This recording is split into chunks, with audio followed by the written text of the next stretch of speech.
नमस्कार मेरे प्यारे बच्चों, good morning all of you. आप सभी का एक बार फिर से मेरे इस यूट्यूब चैनल में स्वागत है। जैसा कि आप सभी लोगों को याद होगा, इसके पिछले वाले वीडियो में मैंने आपको क्या किया था, 11th वाले बच्चों के लिए मैंने फिजिक्स का एक वीडियो बनाया था जिसमें आपको यूनिट और डायमेंशन का एक छोटा सा इंट्रोडक्शन वीडियो था। उसमें बहुत सारे बच्चे लाइव भी आए थे। मैं अब जितने भी स्टूडेंट्स हैं सभी से मैं इतना ही रिक्वेस्ट करूंगा कि पहली बात तो ज़्यादा से ज़्यादा लोग क्लास को ज्वाइन करें, ज़्यादा से ज़्यादा लोग ऑनलाइन आएँ। जब वो ज़्यादा से ज़्यादा लोग ऑनलाइन आएंगे तो आपका बहुत ज़्यादा बेनिफिट होगा और मैं कई गुना एनर्जी के साथ वीडियो या आपकी क्लास में अटेंड करूंगा। और यह जो वीडियो आपके पास होगा, ये जो क्लास आपके पास होगा, वो स्पेशली होगा फॉर केमिस्ट्री के लिए। आपको मैं 11th की केमिस्ट्री की स्टार्टिंग करने चल रहा हूँ। जो बच्चे अभी तक कुछ भी नहीं किए हैं या ऐसे ही कोई चीज़ पढ़े हुए हैं, तो मैं आपको बता दे रहा हूँ कि अगर आप सभी लोग ये चाहते हैं कि मेरी केमिस्ट्री स्ट्रांग हो, अगर आप सभी लोग ये चाहते हैं कि मैं केमिस्ट्री में एकदम अव्वल नंबर पे रहूं, नंबर 1 पोजीशन रहे और केमिस्ट्री में इतनी पकड़ रहे कि मैं नीट हुआ या आईआईटी हुआ, इन सारी चीज़ों की कंपटीशन एग्जाम को क्वालिफाई कर लूं, तो मैं एक ही बात आपको एडवाइस करूंगा, मेरे साथ आप स्टार्टिंग से लगिए। मैं आपको जैसे जैसे बताऊंगा वैसे वैसे आप पूरी पढ़ाई करना चालू कर दीजिए। एक कॉपी अपनी नोटबुक बना लीजिए और नोटबुक बनाने के बाद फ़ायदा यही आपको मिलेगा कि भाई आप सभी लोगों को हर चैप्टर की क्लास मैं प्रोवाइड कराऊंगा। और हाँ, ये रहेगा, कोशिश रहेगा आप सभी लोग भी अपनी स्टेमिना बनाइए कि जो भी क्लासेस अब रहेंगी वो लगभग मान के चलिए कम से कम 40 मिनट की ज़रूर रहेगी। तो आप सभी लोग मन ये बना लीजिए कि हमें 40 मिनट बैठना है और मुकेश सर की क्लास को अटेंड करना है और अच्छी तरीके से केमिस्ट्री को समझना है। और अगर आपको कोई डाउट हो तो मैं आपको पहले ही आज नंबर अपना शेयर कर दूंगा, तो आप सभी लोग उस नंबर पर व्हाट्सएप पे हमको कांटेक्ट कर सकते हैं। कोई भी प्रॉब्लम हो तो आप पूछ सकते हैं, ठीक है। पहला जो आपके पास चैप्टर है 11th की केमिस्ट्री का,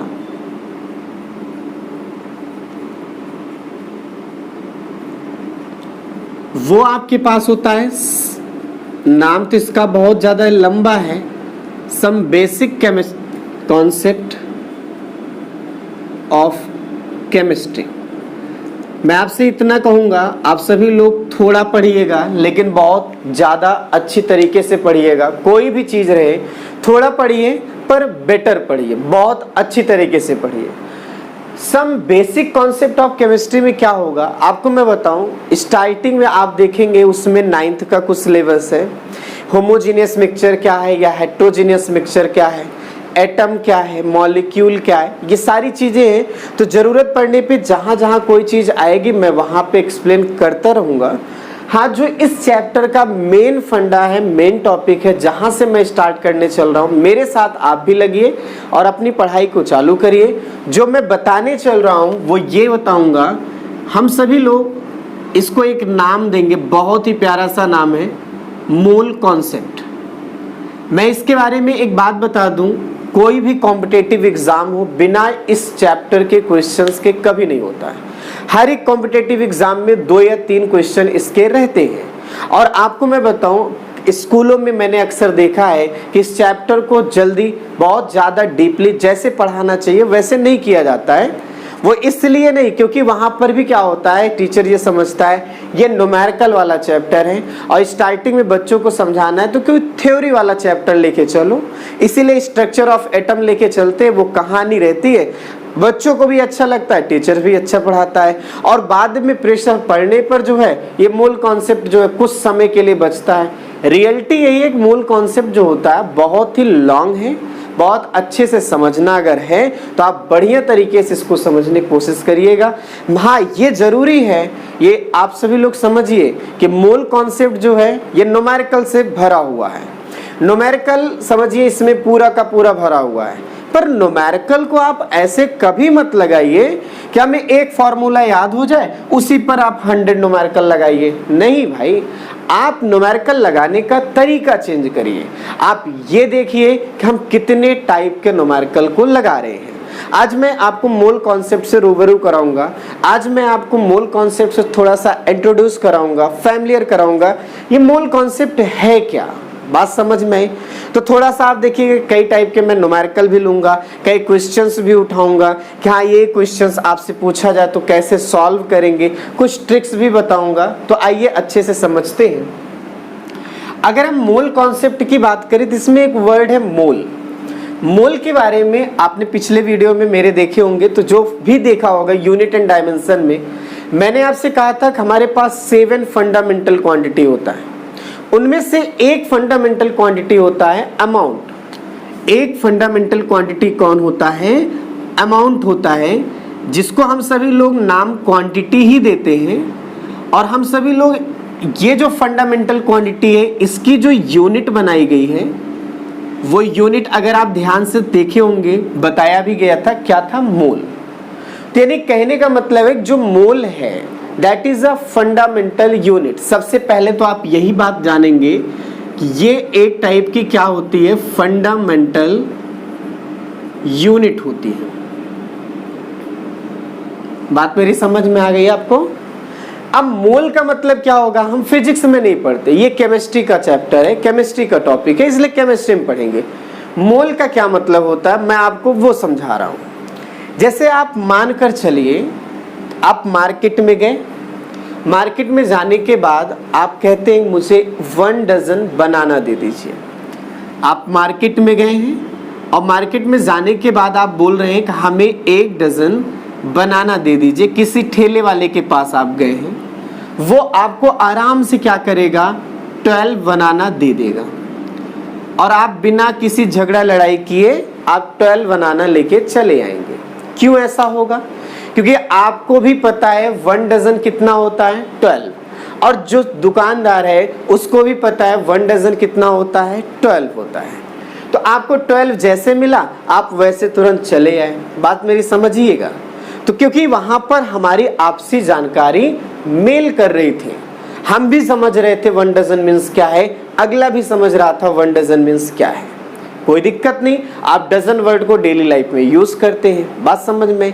लेकिन अगर आप उसी मार्केट में जाएं और आप ये बोले मुझे 1 मोल बनाना दे दीजिए, ये कहने से आप जरा देखिए क्या वो दुकानदार देगा? नहीं दे पाएगा। इसलिए क्योंकि हो सकता है उसको केमिस्ट्री के बारे में ना जानकारी हो, क्योंकि जो मोल वर्ड है ये केमिस्ट्री से रिलेटेड है।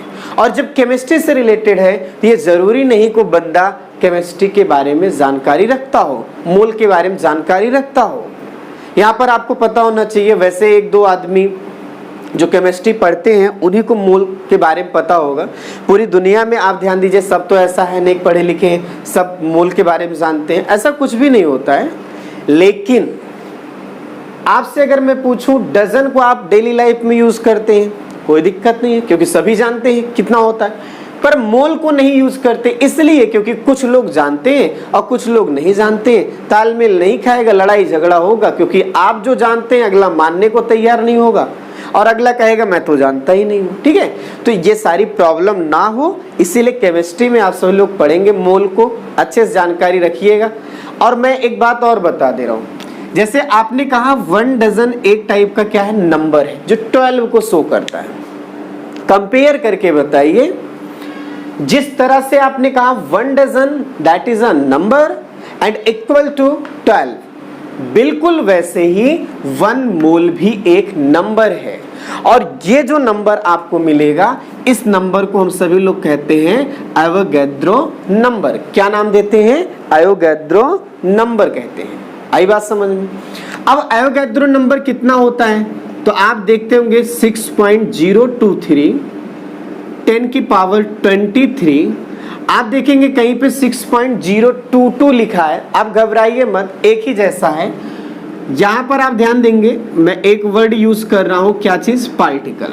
अगर आपसे कोई पूछे व्हाट इज 1 मोल तो आपको सिंपली बोलना है 1 mole is a number of Avogadro that is equal to 6.023 multiplied 10 की पावर 23 पार्टिकल।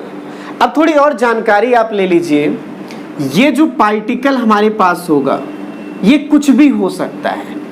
ये पार्टिकल आपका एटम भी हो सकता है, बात समझिएगा। ये पार्टिकल मॉलिक्यूल भी हो सकता है, ये पार्टिकल आयन भी हो सकता है, ये इलेक्ट्रॉन भी हो सकता है, प्रोटॉन भी हो सकता है, न्यूट्रॉन भी हो सकता है, आप भी हो सकते हैं, हम भी हो सकते हैं, XYZ कुछ भी हो सकता है। मतलब यहाँ पर जो पार्टिकल का सेंस होगा वो कुछ भी हो सकता है, बात समझ में आई? तो आप खुद समझिए, जैसे एटम है तो आप बोलेंगे 6.023 10⁻23 एटम बोलेंगे, पार्टिकल की जगह क्या बोलेंगे? एटम। मॉलिक्यूल रहा तो क्या बोलेंगे? मॉलिक्यूल। अभी से समझते जाइएगा, अच्छी तरीके से सारी बात को समझते जाइए। आई बात समझ में? अच्छा, मान लीजिए कि अगर उस ठेले वाले को थोड़ा पढ़ा लिखा है, और आज के टाइम पे देखिए बेरोजगारी इतनी ज़्यादा है, चरम सीमा पर है, पढ़ा लिखा व्यक्ति भी कहीं न कहीं तरकारी या ठेले पे कुछ न कुछ सामान लगाने की व्यवस्था कर रहा है, बहुत ज़्यादा प्रॉब्लम आ रही है। अब मैं आपसे पूछना चाहता हूँ, मान लीजिए पढ़ा लिखा है, वो मोल के बारे में जानता है कि भाई 1 मोल इज इक्वल क्या होता है? 6.023 10⁻23। अब मैं आपसे पूछूं, अगर वो मोल के बारे में जानकारी रखता है और आप भी मोल के बारे में जानकारी रखते हैं, तो आप कहेंगे बात तो बन गई है, हम बनाना मांगेंगे वो मुझे दे देगा। लेकिन यहाँ एक प्रॉब्लम आएगी, 10⁻23। अगर आप 10⁻23 की बात करेंगे तो ये बहुत बड़ा नंबर है, शायद इतना बड़ा नंबर है कि हो सकता है अकेला ही ना हो, काउंट करने में ही भूल जाएं, वो काउंट कर ले, पता लगा आप कंफ्यूज होके भूल जाएं। तो आप बोल सकते भैया ये बहुत बड़ा नंबर है, इसलिए हम सभी लोग अपने डेली लाइफ में नहीं यूज करेंगे। और दूसरा सबसे बड़ा रीजन है कि सभी लोगों को इस नंबर के बारे में जानकारी नहीं है, इसलिए हम मोल वर्ड को डेली लाइफ में जनरल सी काउंटिंग करने में कभी नहीं यूज करते हैं। ठीक है, इतनी बात समझ में आ गई? तो अब मन में आ रहा होगा हम इसको यूज कहाँ करते हैं। तो आपको मैं बता रहा हूँ, जैसे एक आप ऐसे मुट्ठी भर पकड़ लीजिए, भर लीजिए बालू। अगर मैं आपसे कहूँ इसमें कितने पार्टिकल हैं, तो आप दर्जन में थोड़ी बताएंगे भाई, डजन में थोड़ी बताएंगे। आप वहाँ पे एक ऐसा कोई वर्ड यूज करेंगे जिसकी वैल्यू जो बहुत हाई नंबर से रिलेटेड हो, और हाई नंबर से रिलेटेड कौन सी वैल्यू है? मोल है। तो आप समझना, मोल जो वर्ड होता है ये यूज किया जाता है स्मॉलेस्ट जो पार्टिकल्स हैं उनकी काउंटिंग करने में, ये आपका डेली लाइफ में यूज नहीं होगा, इस बात को समझिएगा। जो मैंने अभी 1 मोल इज इक्वल इतना बता दिया है, आप सभी लोग जब न्यूमेरिकल प्रॉब्लम सॉल्व करेंगे तो ये जो 0.023 है ना, आप इसको छोड़ दिया करिए और आप जनरली यूज कर लिया करेंगे 6×10⁻23। जब आप इसको यूज करेंगे तो आपका न्यूमेरिकल प्रॉब्लम सॉल्व करना थोड़ा आसान हो जाएगा। बात समझ में आ गई? ठीक है, अब मैं कुछ एग्जांपल आपको देता हूं। जैसे मैं अगर आपसे पूछूं, जैसे मैं क्वेश्चन दे रहा हूं, आप भी लिखते जाएंगे, calculate number of atom in 2 mole of sodium. 2 mole of sodium, एकदम बेसिक से स्टार्ट कर रहा हूं। आपसे कह रहे हैं नंबर ऑफ एटम बताइए जब 2 मोल ऑफ सोडियम रहे। तो इन सब का सॉल्यूशन तो आप चुटकियों में कर दीजिए, बड़े आसानी से आप तुरंत बता दीजिए कि भाई 1 मोल कोई भी चीज रहेगा वो आपका इतने के बराबर होगा। तो आप लिख सकते हैं, इसका आंसर आप ऐसा कुछ बनाएंगे, वी नो दैट 1 मोल, अब ये 1 मोल कुछ भी हो, दैट इज इक्वल 6×10⁻23 पार्टिकल। अभी मैंने कहा कि अगर वो एटम रहा तो आप एटम लिख दीजिएगा। अब ये एटम के बारे में पूछ रहा, अब हमारे पास कितना मोल है? 2। तो आप बोल सकते हैं then number of atom in 2 mole of sodium कितना हो जाएगा भाई? आप 2 से मल्टीप्लाई कर देंगे, 6×10⁻23 सोडियम एटम बात थोड़ा समझते जाइएगा। टोटल कितना आ जाएगा बताइए? 12 10 के पावर 23 सोडियम एटम। मेरी बात समझ में आ गई आपको? जैसे एक आम का दाम अगर 5 रुपए है तो 2 आम का क्या होगा? 10। तो 2 से आपने 5 को क्या किया? मल्टीप्लाई किया। वैसे 1 मोल में अगर इतने पार्टिकल है तो 2 मोल में इतना होगा, ये स्वाभाविक सी बात है। बहुत ही प्यारा सा एक छोटा सा मैंने क्वेश्चन लिया था। अगर इसी तरह सा कोई भी क्वेश्चन रहे तो आप सभी लोग कैसे सॉल्व करेंगे मैं उसको बता रहा हूं। जैसे अगर यहाँ पे मैंने 2 मोल की बात किया है, अगर इसी जगह पे मैं थोड़ा सा चेंजिंग करूं, क्वेश्चन बनाना हो तो आप बहुत बना सकते हैं। 5 मोल ले लीजिए, 3 मोल ले लीजिए, 1/2 ले लीजिए, कुछ भी ले लीजिए, सिर्फ क्वेश्चन का नंबर बढ़ेगा पर टाइप वही रहेगा। मैंने एक ही टाइप बताया है और इसी से हम एक फॉर्मूला तुरंत बना दे रहे हैं। आप इसको अच्छे से समझने की कोशिश करिएगा। अब जरा सोचो कि अगर यही 2 ना रहता, n रहता तो क्या होता। और सोडियम हटा दीजिए, नंबर ऑफ पार्टिकल लिखिए टोटल। ऐसा calculate number of particle in n मोल। कितने मोल में? n मोल में। तो क्या हो जाएगा देखो, तो आप लिखेंगे number of particle in n mole is equal to n multiply Avogadro number, right. या आप लिखेंगे n मल्टीप्लाई 6.023 10 की पावर 23 इतने पार्टिकल होंगे। अब ये जो पूरा पार्टिकल है वो किसके इक्वल आ रहा है? इतना आ रहा है। और इसी पार्टिकल को हम सभी लोग कहेंगे नंबर ऑफ टोटल पार्टिकल। क्या नाम देंगे? Number of total particle, that is equal to n multiply 6.023 10 की पावर 23 पार्टिकल। अब आप एक काम करिए, यहां से n के लिए वैल्यू निकालिए। ये फॉर्मूला आपका बन गया, ये फॉर्मूला आपका बन गया है। n इज इक्वल क्या हो जाएगा? Number of total particle is divided by 6.023 10 की पावर 23। ये जो फॉर्मूला आपका बना हुआ है, आप इस फॉर्मूले को अच्छी तरीके से नोट डाउन कर लीजिए, क्योंकि ये फॉर्मूला बहुत ही ज़्यादा इम्पॉर्टेंट है। आप सभी लोगों को कई क्वेश्चंस पूछ सकता है। जब आपको यहाँ पे मोल देगा तो आप सभी लोगों से नंबर ऑफ पार्टिकल पूछ सकता है, या नंबर ऑफ पार्टिकल देगा तो आपसे मोल पूछ सकता है। तो कई तरह के क्वेश्चंस हो सकते हैं। आप सभी लोगों को मैं बता दूं कि आप थोड़ा पढ़िए लेकिन अच्छे से पढ़िए। मैं बार बार बोल रहा हूं कि आप थोड़ा पढ़िए लेकिन अच्छे से पढ़िए। और एक सबसे बड़ी और ज़रूरी बात मैं आपको बता दूं, जब कभी भी आप कोई एक टाइप का न्यूमेरिकल सीखिएगा तो उस टाइप पर बेस्ड 2-4 प्रॉब्लम के लिए प्रैक्टिस कर डालिए, लेकिन ये नहीं कि आप पूरा पन्ना ही भर डालिए, ऐसा मत करिएगा। ये फॉर्मूला सभी लोग नोट डाउन कर लें। क्या है? Number of total particle is divided by Avogadro number. ये मोल के लिए है। अब इस फॉर्मूले पर बेस्ड मैं एक क्वेश्चन बता रहा हूं आपको। जैसे इस फॉर्मूले पर बेस्ड 2 तरह के क्वेश्चंस हो सकते हैं। जैसे आपसे पहला क्वेश्चन पूछा जा सकता है, जिसके बारे में अभी मैंने आपको बताया। पहले क्वेश्चन में क्या होगा? पहले टाइप में आपको मोल के बारे में दिया रहेगा, मोल की वैल्यू गिवन रहेगी और आपसे नंबर ऑफ पार्टिकल पूछेगा। तो आप बड़े आसानी से कर लेंगे इसी फॉर्मूले जो मैंने लिखा था। और अगला हो सकता है कि नंबर ऑफ पार्टिकल आपको दे दे, ये गिवन रहे और आपसे मोल पूछ ले। तो हमारे पास यही 2 तरह के क्वेश्चन इस फॉर्मूले पर बेस्ड होगा। एक मोल देकर नंबर ऑफ पार्टिकल पूछ सकता है, या नंबर ऑफ पार्टिकल देके मोल पूछ सकता है। जैसे अगर मैं आपसे कहता हूं कि कैलकुलेट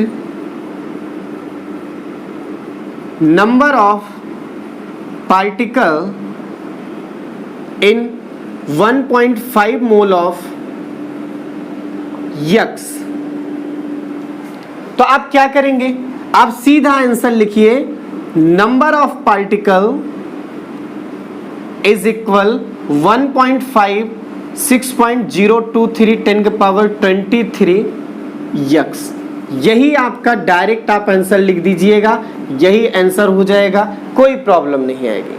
लेकिन अगर क्वेश्चन इसका अपोजिट हो गया तो थोड़ा सा आपको सोचना होगा, थोड़ा आपको समझना होगा, संभलना होगा और फार्मूले पर ध्यान थोड़ा सा देना पड़ेगा। क्या?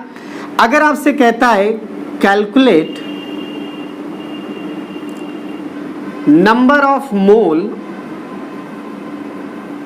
इन फॉलोइंग क्वेश्चंस, आप लिखते जाएंगे।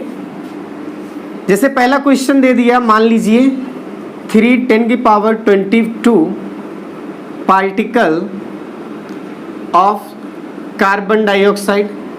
दूसरा क्वेश्चन बनाना बहुत बना सकते हैं, 1.5 10 की पावर 24 पार्टिकल ऑफ SO2।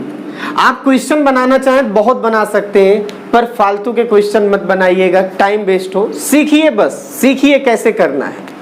तो इनको कैसे किया जाएगा, तो ये नंबर ऑफ टोटल पार्टिकल दिया गया है, मोल निकालना है, तुरंत आप लगाइए। नंबर ऑफ पार्टिकल दिया गया है 3 10 के पावर 22, डिवाइड किससे करेंगे, एवोगैड्रो नंबर।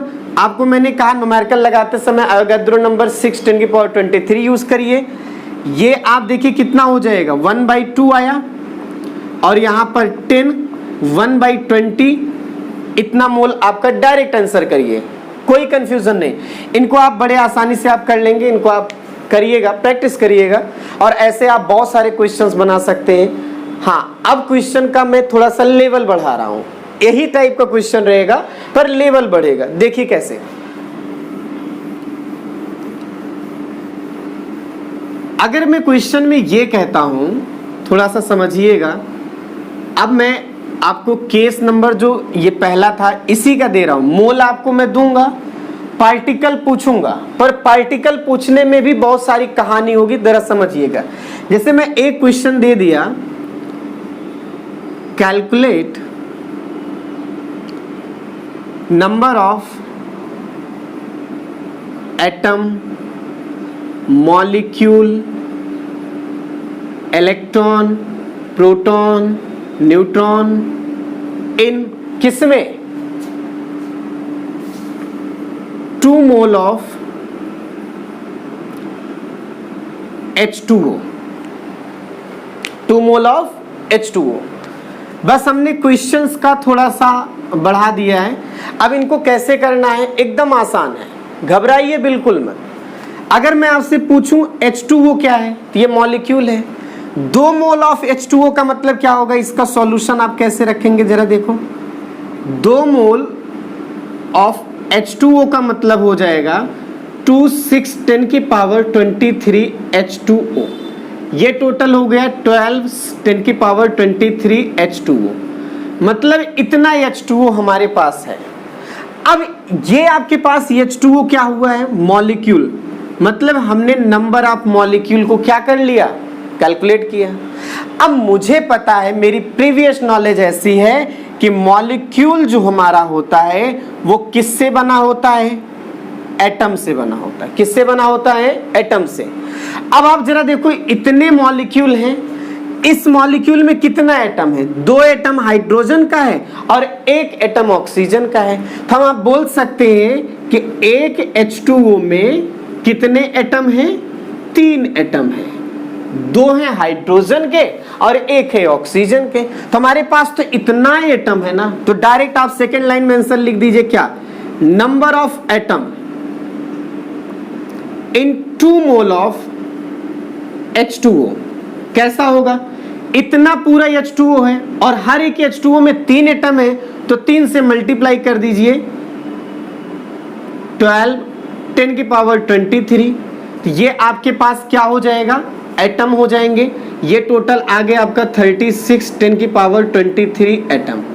कितना एटम होगा इसके बारे में आपको जानकारी मिल गई।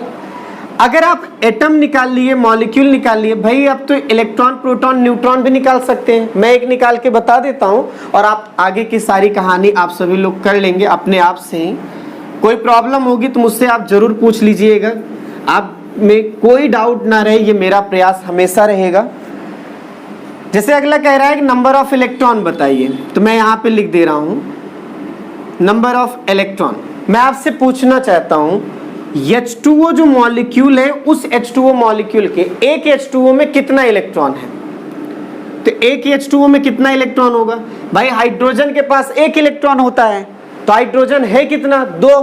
तो हाइड्रोजन की वजह से 2 इलेक्ट्रॉन, ऑक्सीजन के एक ऑक्सीजन के पास 8 होता है। ये टोटल कितना इलेक्ट्रॉन हो गया? 10। मतलब अगर हम देखें तो नंबर ऑफ इलेक्ट्रॉन कितने हैं एक H2O में? 10 है। और आपको पता है जितना इलेक्ट्रॉन होता है उतना ही क्या रहता है? प्रोटॉन भी रहता है। मैं यहीं पे डायरेक्ट लिख देता हूं 10 क्या होगा? प्रोटॉन होगा। पर जब आप न्यूट्रॉन निकालना चाहें तो थोड़ा सा आप देखेंगे, हाइड्रोजन में अगर आप देखो तो 1H1 लिखा रहता है, ऑक्सीजन के लिए ये 16 ऐसा लिखा रहता है। ये होता है न्यूट्रॉन जो 8 आएगा, इनके बीच में डिफरेंस 0 है, तो हाइड्रोजन की वजह से तो न्यूट्रॉन रहेगा नहीं, तो ये 0 हो जाएगा प्लस 8। मतलब टोटल आप खुद सोचो कि एक H2O में 10 इलेक्ट्रॉन है, 10 प्रोटॉन है और 8 क्या है? न्यूट्रॉन है। तो number of electron in 2 mole of H2O कितना हो जाएगा भाई? हमारे पास इतना H2O है और हर एक H2O में 10 इलेक्ट्रॉन है, तो आप 10 से मल्टीप्लाई कर दीजिएगा, 12 10 की पावर 23, ये हो जाएगा 12 10 की पावर 24 इलेक्ट्रॉन्स। आप डायरेक्ट ऐसा लिखेंगे। बस क्या किया गया है, क्वेश्चन को थोड़ा लॉन्ग बना दिया गया है। इस तरह से कोई भी क्वेश्चन रहे आप बेहिचक कर सकते हैं, कभी घबराइए मत, बहुत आसानी से आप कर लेंगे। जैसा मैंने इलेक्ट्रॉन के लिए किया है, अब वैसा यार प्रोटॉन का तो कर सकते हैं, न्यूट्रॉन का भी कर सकते हैं। आई बात समझ में? ये क्वेश्चन कैसा लग रहा है? ठीक है, कोई बात नहीं, आप इसे अच्छी तरीके से करेंगे। अब मैं कुछ नए, आइए हम एक बहुत ही ज़्यादा इम्पोर्टेंट एक छोटा सा क्वेश्चन में लेता हूँ, उसको भी आपको मैं समझा देता हूँ, और उस क्वेश्चन की प्रॉब्लम को आप कैसे सॉल्व करेंगे, कैसे समझना है, कैसे हम उस प्रॉब्लम को सॉल्व करेंगे, वो सारी बातों को मैं समझाऊंगा। और आपको एक फॉर्मूला मैं फिर से बताऊंगा कैसे बनता है। जैसे अगर आपसे क्वेश्चन कहे calculate charge of 1 mole of electron, या आपसे कह सकता है 1 मोल ऑफ प्रोटॉन पर बताइए, मजा लेने के लिए कह सकता है 1 मोल ऑफ न्यूट्रॉन पे बताइए। बेवकूफ़ी बनाएगा। एक तरह का आप क्वेश्चन देख लीजिए कैसे सॉल्व करना है, बाकी अपने आप हो जाएंगे। इनका सॉल्यूशन आप ये कहेंगे भाई क्या क्वेश्चन हमारा है, charge of 1 mole of electron. सबसे पहले हम एक एक करके क्वेश्चन या प्रॉब्लम को सॉल्व करते हैं। तो आप सबसे इंपॉर्टेंट ये है कि आप ये बताओ नंबर ऑफ इलेक्ट्रॉन इन 1 मोल कितना होगा। हाँ बिल्कुल, जो आपके माइंड में आ रहा वही है, इतना इलेक्ट्रॉन रहेगा।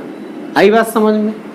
अब मैं आपसे कह रहा हूं कि आप बताइए चार्ज ऑफ 1 इलेक्ट्रॉन, तो आपको पता होना चाहिए 1.6 10 की पावर -19 कूलाम होता है। यह हम सभी लोगों को फिजिक्स में समझाया जाता है। एक इलेक्ट्रॉन के पास चार्ज कितना होता है? 1.6 10 की पावर -19 कूलाम होता है। बात समझ में? और यहाँ पर हमारे पास कितने इलेक्ट्रॉन है? 6.023 10 पावर 23 इलेक्ट्रॉन है। तो हम डायरेक्ट लिख दें finally charge of 1 mole of electron, वो कितना हो जाएगा जरा देखिए, वो हो जाएगा 6.023 10 की पावर 23 और 1.6 10 की पावर -19 किस में वैल्यू आएगी? कूलाम में। आप ज़्यादा कुछ सॉल्व मत करिएगा, डायरेक्ट आपको मैं आंसर बता देता हूँ। 96500 कूलाम आंसर आएगा। ये लगभग आएगा, अप्रॉक्सीमेटली इतना ही आएगा। और आपसे मैं एक चीज़ बताना चाहूँगा, हमारे पास जो चार्ज होता है ना भाई, इसकी 2 तरह की यूनिट होती है। दोनों साइंटिस्ट का नाम है, एक कूलाम है और एक फैराडे है, जिसमें फैराडे सबसे बड़ी यूनिट कही जाती है चार्ज की। जो एक फैराडे बराबर किसके होता है? 96500 कूलाम के। इसका मतलब है कि ये जो चार्ज आपके पास आया है वो किसके इक्वल है बोलो, 1 फैराडे के इक्वल है। तो अगर आपसे कोई पूछे 1 फैराडे क्या है तो आप बोलेंगे भाई 1 फैराडे मीन्स होता है charge of 1 mole of electron, charge of 1 mole of electron. बात समझ में? अब ऐसे ही अगर आप 1 मोल ऑफ प्रोटॉन का कहना चाहें तो आप बड़े आराम से कर सकते हैं, जहां जहां इलेक्ट्रॉन है वहां प्रोटॉन लिख सकते थे, बस इतना आपको चेंज करना होगा। एक प्रोटॉन पे कितना चार्ज होता है, तो एक प्रोटॉन पे अगर हम चार्ज की बात करें तो वही होता है जो इलेक्ट्रॉन पर होता है। अंतर केवल ये होता है कि ये पॉजिटिव होगा और इलेक्ट्रॉन के लिए निगेटिव होगा। फिलहाल आपको निगेटिव या पॉजिटिव साइन पर कोई ध्यान नहीं देना है, यूज ही नहीं है। हाँ, यहाँ पर जब आप करेंगे तो आप सभी लोग इस वैल्यू को रखेंगे, फिर से इतने पाएंगे तो आप कहेंगे क्या, 1 मोल इलेक्ट्रॉन हो या 1 मोल प्रोटॉन हो, चार्ज सेम रहेगा 96500 कूलाम या 1 फैराडे। बात समझ में आ गई? लेकिन अगर आप देखिए मजाक में क्वेश्चन मैंने पूछ लिया भाई 1 मोल ऑफ न्यूट्रॉन पे चार्ज क्या होगा, मैं यही से क्लियर कर दूं, बहुत से लोग गणित भिड़ाना चालू कर दिए होंगे, लिखना चालू कर दिए होंगे। यही होती है बात। आप सोचो 1 न्यूट्रॉन पे चार्ज कितना होता है, 0 चार्ज होता है। और जब 0 है तो यहीं पे आप 0 रख देंगे तो 0 से मल्टीप्लाई क्या हो जाएगा, 0, क्योंकि 0 में तो इतनी ताकत है वो किसी से भी भिड़ जाए सबको 0 कर डालेगा। आप कितने भी अपने आप को समझते हो, कितने भी लखुचन समझते हो, 0 से टकरा जाओगे तो 0 हो जाओगे। अब आप खुद सोचो 1 न्यूट्रॉन के पास 0 चार्ज है तो 1 मोल न्यूट्रॉन मिलेंगे तब भी तो 0 चार्ज रहेंगे, अब कोई नया थोड़ी आएगा उसमें। तो आप 1 मोल न्यूट्रॉन के पास 0 चार्ज, 1 मोल प्रोटॉन के पास 96500 कूलाम चार्ज या 1 फैराडे चार्ज, 1 मोल इलेक्ट्रॉन के पास क्या हो जाएगा 96500 कूलाम या फिर 1 फैराडे चार्ज। ये बात आपको समझ में आ गई? ठीक है, चलिए ठीक है।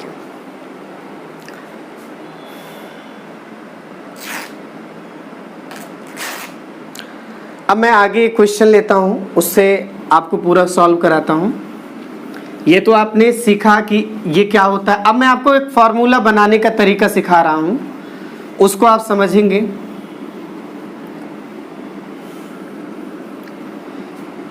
अब आप जो जो चीज क्लियर हुआ है वो देखिए क्या है। Charge of 1 mole of electron कितना आया, 96500 कूलाम। मुझे पता है चार्ज किसकी वजह से होता है, इलेक्ट्रॉन के लेने देने की वजह से होता है, और ये बराबर किसके था, 1 फैराडे के। अब मैं फॉर्मूला बनाने चल रहा हूं। अगर मैं आपसे कह दूं charge of n mole of electron, तो जरा एक बात बताइए क्या हो जाएगा, n से मल्टीप्लाई कर दोगे 96500 तो आंसर आएगा किसमें, कूलाम में। और उसी जगह अगर फैराडे में करना चाहें तो n मल्टीप्लाई ओनली क्या हो जाएगा, 1 फैराडे। ये फॉर्मूला बन गया। मैं क्वेश्चन बताता हूं, आप देखिए। जैसे अगर मैं आपसे कहता हूं कि आप charge of 2 mole of sodium plus बताइए, कैसे बताएंगे जरा देखिए। तो इसको बताने का सिंपल तरीका है, सबसे पहले जो आयन दिया रहे आप ये सोच लो कि वो कैसे बना हुआ है। आयन सोडियम प्लस है तो जरा सोचो ये कैसे बनेगा।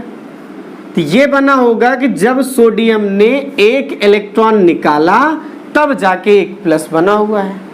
हमारे पास कह रहा है 2 मोल सोडियम प्लस, मतलब इसको हमको 2 मोल बनाना है तो 2 मोल Na की भी तो जरूरत पड़ेगी। अब आप खुद सोच लो, एक Na प्लस बनाने के चक्कर में 1 इलेक्ट्रॉन निकालता है, तो 2 मोल Na प्लस बनाने के चक्कर में 2 मोल इलेक्ट्रॉन निकालेगा कि नहीं निकालेगा, निकालेगा ना। अगर ये बनाना सीख लिए तुरंत आंसर आ जाएगा। 1 मोल इलेक्ट्रॉन की वजह से इतना चार्ज होता है, तो 2 मोल इलेक्ट्रॉन की वजह से कितना चार्ज हो जाएगा, डायरेक्ट लिख सकते हैं 2 मोल ऑफ Na प्लस, उनके पास कितना चार्ज होगा, डायरेक्ट 2 और 1 मोल के पास था 96500 कूलाम। कूलाम के रेस्पेक्ट में इतना आएगा, फैराडे के रेस्पेक्ट में आप डायरेक्ट लिख सकते हैं 2 फैराडे चार्ज आएगा। आपको समझ में आया कैसे करना है प्रॉब्लम को सॉल्व? तो इस तरह से आप सभी लोग समझिएगा। जो आपको मैं कॉन्सेप्ट बताऊं उसको महज आप ऐसा मत समझिए कि मुझे लिखना ही है, नहीं, आप अच्छी तरीके से समझिएगा, क्योंकि मेरे द्वारा बताई गई हर एक बात आपके लिए बहुत काम की रहेगी। और मैं इतना बता रहा हूं कि शायद बहुत सारे टीचर हैं आपको बताएंगे, पर मेरी भी बात आप समझिए, सुनिए और अच्छे से करिए। पसंद आए तो भैया बहुत शेयर करिएगा, और जितना ज़्यादा से ज़्यादा हो सके उतना, ताकि हमारा सबका भी तो फ़ायदा हो, हम भी तो लोग हमको जाने। जब जानेंगे तो बुलाएंगे, और बुलाएंगे तो जाऊंगा तो मेरा फ़ायदा होगा, ये आप जानते हैं। तो अब जैसे क्वेश्चन में मैं चेंजिंग कर दूं, यहीं पे थोड़ा सा चेंज कर दिया, Mg+2 कर दिया, तो हमें यही आयन के बनाने, आयन कैसे बन रहा है उसी को सोचना है बस। कैसे करना है जरा देखना। आयन के बारे में जैसे आप सोचेंगे वैसे आप आंसर तुरंत पा जाएंगे, तुरंत के तुरंत आपका प्रॉब्लम सॉल्व हो जाएगा। कैसे करना है देखो जरा। Mg+2 कैसे बना होगा सोचो जरा। जब Mg ने 2 इलेक्ट्रॉन निकाला होगा, एक Mg+2 बनाने के लिए 2 इलेक्ट्रॉन की कुर्बानी देता है, 2 इलेक्ट्रॉन को निकालना पड़ता है। तो हमारे पास कितना मोल Mg है सोचो, 2 मोल Mg। हमें कितना मोल Mg+2 बनाना है? 2 मोल बनाना है। तो सोचो 2 मोल बनाने के लिए कहीं ना कहीं 4 मोल ऑफ इलेक्ट्रॉन निकालना पड़ेगा उसको। बात समझ में आई? और 4 मोल ऑफ इलेक्ट्रॉन निकालना पड़ेगा, तो यहीं से डायरेक्ट आंसर लिख दीजिए। क्या? Charge of 2 mole of Mg+2 कितना हो जाएगा? अब आप बताइए 2 मोल ऑफ Mg+2 पर जो चार्ज आया हुआ है वो कितने इलेक्ट्रॉन की वजह से आ रहा है? 4 मोल इलेक्ट्रॉन की वजह से। तो इस 4 को तो आप ऐसे भी लिख सकते, 2 वो जो मोल का है और 2 वो जो इलेक्ट्रॉन निकल रहा है। 2 × 2 96500 इस तरह रखेंगे तो कूलाम में आएगा, और 2 × 2 1 फैराडे इस तरह से रखेंगे तो फैराडे में आएगा। आपको समझ में आ रहा है कैसे करना है? ठीक है, बस यही आपको बनाना आ जाए बस। ठीक है, यहीं पर अगर ये कहता क्वेश्चन में, आप सोच रहे होगे प्लस है प्लस का दे रहे हैं, माइनस का भी मैं दे देता हूं। जैसे मान लीजिए यहां पर दे दिया गया x-4, तो कैसे करेंगे जरा सोचो। इसको करने का सिंपल तरीका जरा सोचो, x-4 कब बना होगा? जब इसने 4 इलेक्ट्रॉन क्या किया? एक्सेप्ट किया है। कितना मोल इसका बनाना है जरा सोचो? 2 मोल। तो जब 2 मोल x-4 बनाना है तो 2 मोल x की भी जरूरत पड़ेगी, और आपको पता है एक 4 इलेक्ट्रॉन निकालेगा। एक जो है, वैसे केमिस्ट्री के अकॉर्डिंग बताऊं इसे मोल ही पढ़ा जाएगा। एक 4 इलेक्ट्रॉन ले रहा है तो इतना माइनस बना रहा है, तो 2 मोल क्या होगा? 8 मोल इलेक्ट्रॉन लेगा तब जाके इतना बनाएगा। तो फाइनली आप बताइए चार्ज कितना हो जाएगा?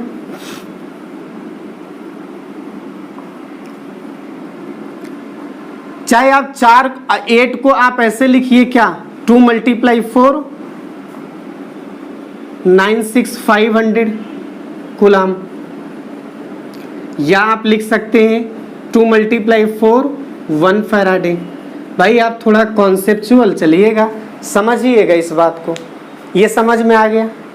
अब मैं आपको एक ऐसा फार्मूला बता देता हूँ, बना ही देता हूँ, ये झंझट ही खत्म हो जाए, ये झंझट ही एकदम से खत्म हो जाएगी।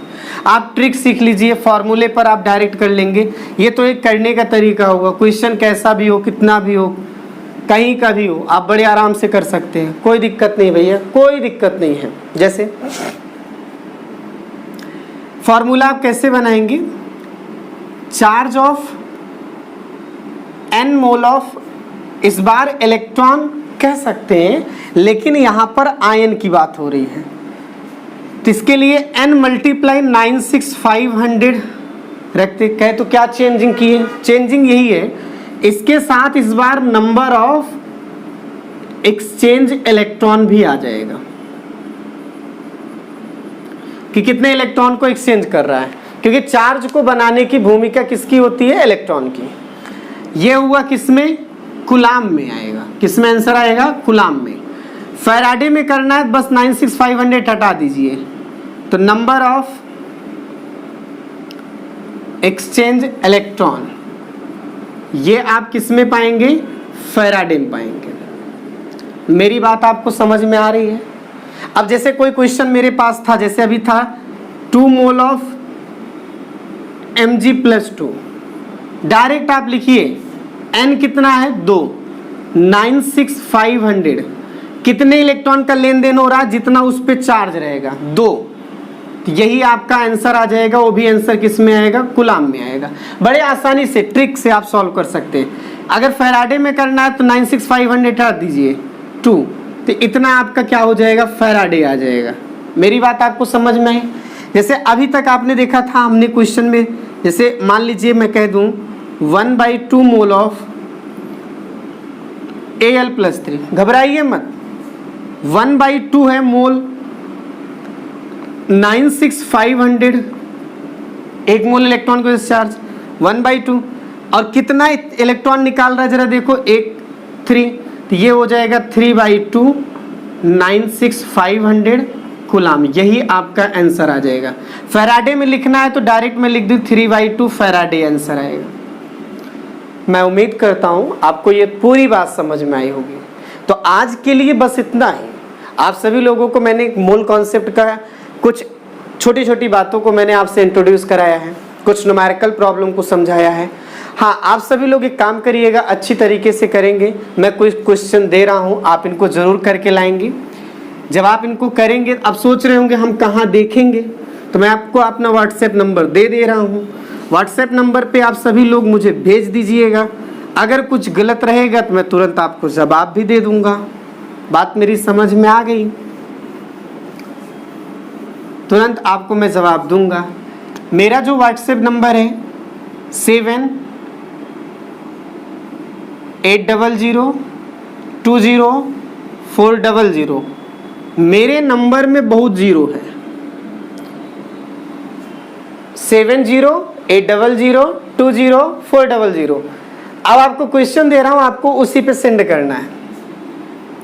पहले टाइप का question, calculate number of particle in following. पहला क्वेश्चन 3/2 मोल ऑफ